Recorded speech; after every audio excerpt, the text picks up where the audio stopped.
Olá, meu nome é Dirce Maria Pereira dos Anjos, sou do Polo de Nova Brasilândia do Oeste e vou estar apresentando sobre a atividade de percurso 2, atividade de extensão integrada das disciplinas de Direito 1 e Gestão de Micro e Pequenas Empresas. A primeira pergunta é: o que é empresário?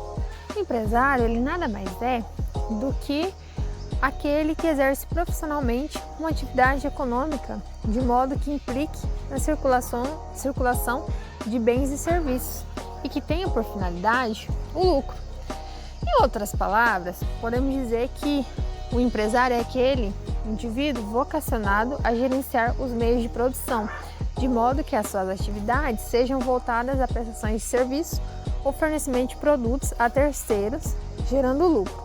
Para isso, este tem de reunir recursos que proporcionem o desenvolvimento dessas atividades. Esses recursos são o que viabilizam o resultado das atividades, sendo exemplo desse o capital, a mão de obra, insumos e a tecnologia. Esses recursos dão suporte na produção dos bens ou na prestação de serviços que são úteis à sociedade. Tais atividades são realizadas de maneira organizada e profissional, mas isso não quer dizer que essas sejam garantia de lucro ou de sucesso instantâneo.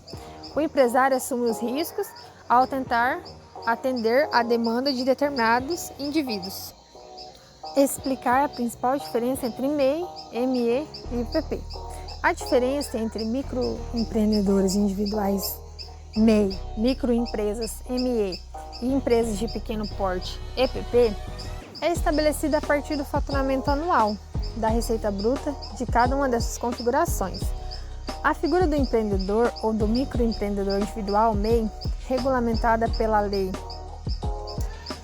Complementar número 128/2008, diz respeito a um profissional autônomo que deve ter no máximo um funcionário e possuir faturamento anual de até R$ 81 mil por ano.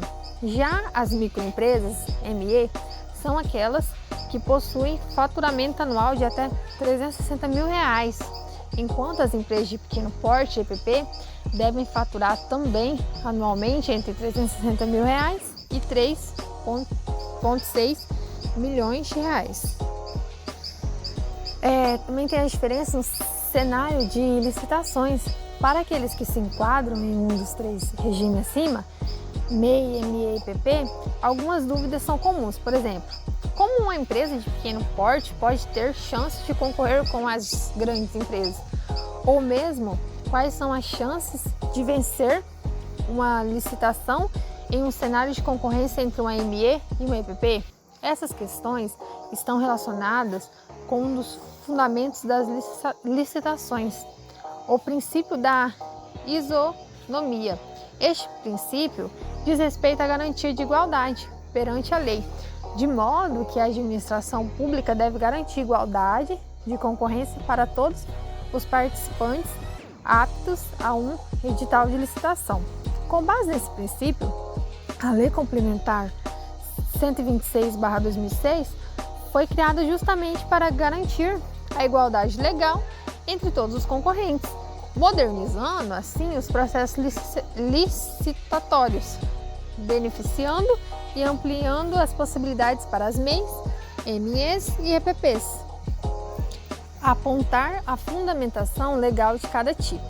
O Estatuto da ME e EPP, ou seja, a Lei número 9.841/99, foi regulamentada pelo Decreto número 3.474/00, que institui o Fórum Permanente das ME e EPP, convivendo pacificamente com a Lei do Simples e simplificando as obrigações administrativa, tributária, previdenciária e creditícia.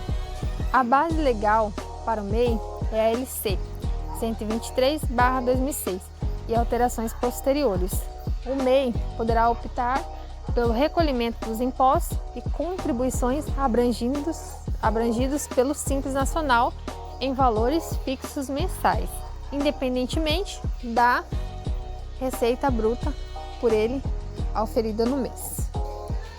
Se você fosse abrir um negócio, qual seria uma possibilidade interessante mediante suas observações do comércio local? Diante das minhas observações do comércio local aqui, do meu município onde eu resido, seria interessante haver uma pequena granja, pois no município há uma grande deficiência de demanda de ovos, porque é uma coisa que precisa muito, há uma grande demanda, mas porém tem pouco recurso. E a empresa seria aberta como MEI, pois se trataria de um tipo de agricultura mais familiar. Assim finalizo a minha atividade. Muito obrigada.